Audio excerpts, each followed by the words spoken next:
Perkenalkan, nama saya Margareta Sarpika, NIM 19110410885, jurusan Manajemen, mata kuliah Manajemen Pemasaran, kelas A2 pagi, dosen Adi Mursalin SEMM.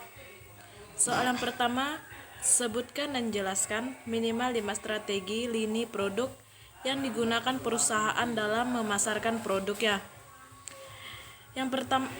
Jawaban yang pertama, perluasan produk mix. Yang kedua, penyempitan produk mix. Dan yang ketiga, perubahan produk yang ada. Keempat, pengembangan penggunaan baru produk yang ada.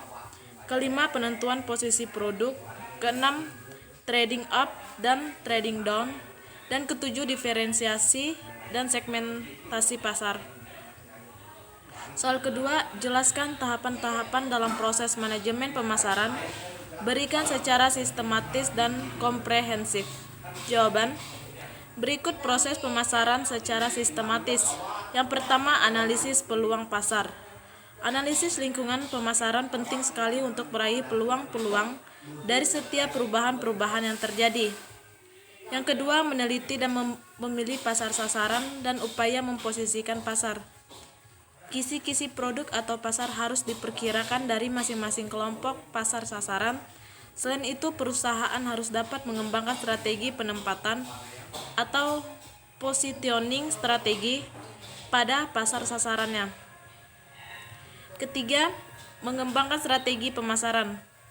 Perusahaan harus mengembangkan suatu perbedaan dan strategi penempatan pada pasar sasarannya. Perusahaan harus mampu memberikan keistimewaan yang lain dari pesaingnya dan mampu memenuhi keinginan para pelanggan. Perusahaan harus mampu mengembangkan sebuah peta kedudukan produknya agar menduduki posisi yang lebih baik dari pesaing-pesaing. Keempat, perencanaan program pemasaran. Strategi pemasaran terdiri atas pengambilan keputusan tentang biaya pemasaran, bauran pemasaran, dan alokasi pemasaran.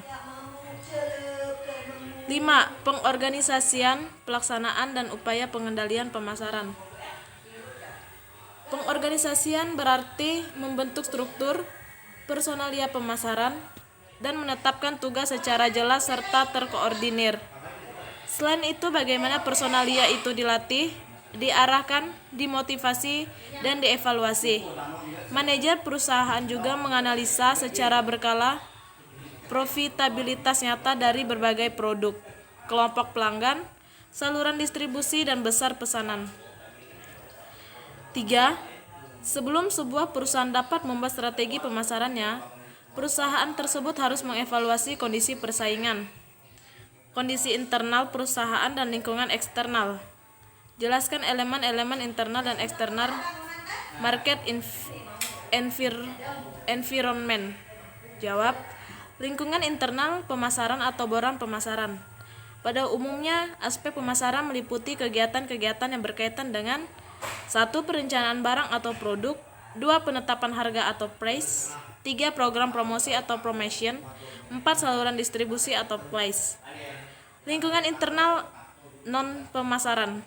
Aspek non-pemasaran adalah kegiatan-kegiatan fungsional atau operasional perusahaan atau selain kegiatan pemasaran, antara lain adalah: yang pertama, produk, kedua, personalia, ketiga, keuangan, keempat, penelitian dan pengembangan, dan kelima, administrasi dan sebagainya. Lingkungan eksternal makro. 1. Kondisi perekonomian, 2. Hukum, politik dan peraturan pemerintah, ketiga, kependudukan dan keseimbangan lingkungan, keempat, teknologi, dan kelima, sosial dan kebudayaan. Lingkungan eksternal mikro.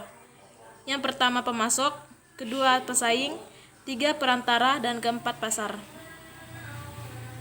Soal keempat, bagian A, konsumen dapat dibagi menjadi jenis konsumen bisnis atau organisasional konsumer dan konsumen akhir atau final konsumer. Jelaskan perbedaan antara kedua jenis konsumen tersebut. Jawab: konsumen akhir atau konsumen rumah tangga yaitu konsumen yang melakukan pembelian untuk kepentingan diri sendiri, keluarga, atau keperluan hadiah bagi teman maupun saudara. tanpa bermaksud untuk menjual belikannya. Dengan kata lain, pembelian dilakukan semata-mata untuk keperluan konsumsi sendiri. Konsumsi bisnis atau disebut pula konsumen organisasional, konsumen industrial atau konsumen antara adalah jenis konsumen yang melakukan pembelian untuk keperluan pemrosesan lebih lanjut, kemudian dijual atau produsen disewakan kepada pihak lain, dijual kepada pihak lain atau pedagang, digunakan untuk keperluan sosial dan kepentingan publik atau pasar pemerintah dan organisasi. Bagian B, sebutkan dan jelaskan 4 faktor yang memengaruhi proses pembuatan keputusan konsumen atau consumer decision process. Jawab. Pertama, motivasi atau motivation merupakan suatu dorongan yang ada dalam diri manusia untuk mencapai tujuan tertentu. Kedua, persepsi atau perception merupakan hasil pemaknaan seseorang terhadap stimulus atau kejadian yang diterimanya berdasarkan informasi dan pengalamannya terhadap rangsangan tersebut. Ketiga, pembentukan sikap atau attitude formation merupakan penilaian yang ada dalam diri seseorang yang mencerminkan sikap suka atau tidak suka seseorang akan suatu hal. Keempat, integritas atau integration merupakan kesatuan antara sikap dan tindakan. Integritas merupakan respon atau sikap yang diambil. Perasaan suka akan mendorong seseorang untuk membeli, dan perasaan tidak suka akan membulatkan tekad seseorang untuk tidak membeli produk tersebut. Soal kelima bagian A, jelaskan apa yang dimaksud dengan produk. Jawab, produk adalah sesuatu yang dapat ditawarkan ke pasar untuk diperhatikan, dipakai, dimiliki, dan dikonsumsikan sehingga dapat memuaskan keinginan atau kebutuhan. B, bagian B, produk dapat dibedakan menjadi barang atau physical good atau jasa atau service. Berikan contoh masing-masing dan jelaskan apa saja perbedaan antara barang dan jasa tersebut. Jawaban, barang merupakan hasil atau keluaran atau output berwujud fisik atau tangible dari proses transformasi sumber daya sehingga bisa dilihat, diraba, disentuh, dirasa, dipegang, disimpan, dipindahkan, dan mendapat perlakuan fisik lainnya. Jasa merupakan aktivitas manfaat atau kepuasan yang ditawarkan untuk dijual, contoh bengkel reparasi, kursus, lembaga pendidikan, jasa telekomunikasi, transportasi, dan lain-lain. Sebenarnya perbedaan secara ketat antara barang dan jasa sukar dilakukan karena pembelian barang tertentu kerap kali disertai dengan jasa-jasa khusus, misalnya instalasi atau garansi untuk reparasi. Dan pembelian suatu jasa seringkali pula meliputi barang-barang yang melengkapinya atau makanan di restoran.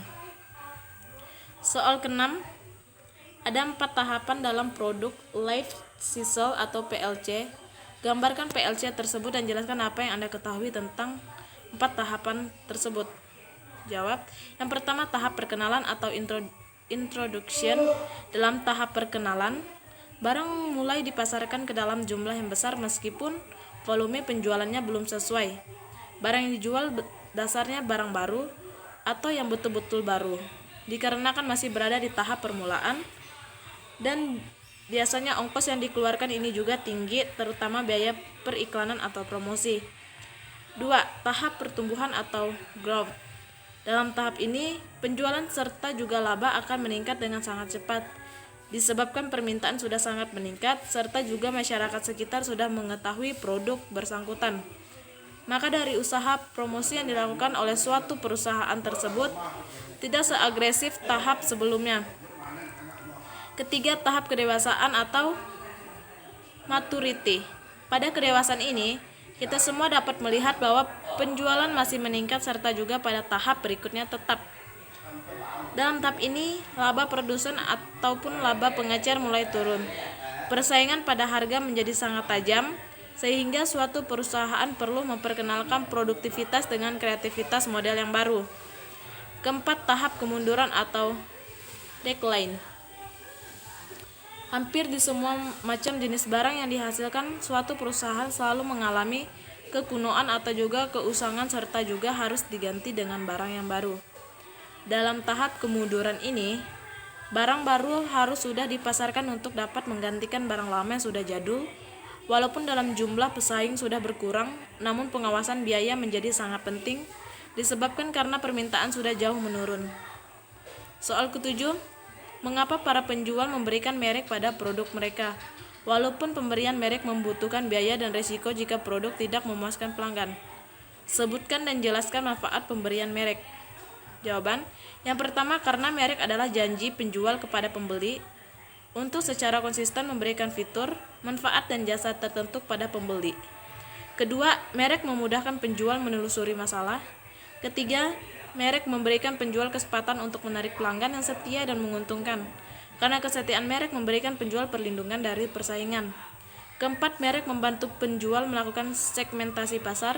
Dan kelima, merek yang kuat membantu membangun citra perusahaan, memudahkan perusahaan meluncurkan merek-merek baru yang mudah diterima pada distributor ataupun pelanggan. Sekian ringkasan yang sekian jawaban-jawaban yang telah saya berikan. Saya ucapkan terima kasih. Selamat sore.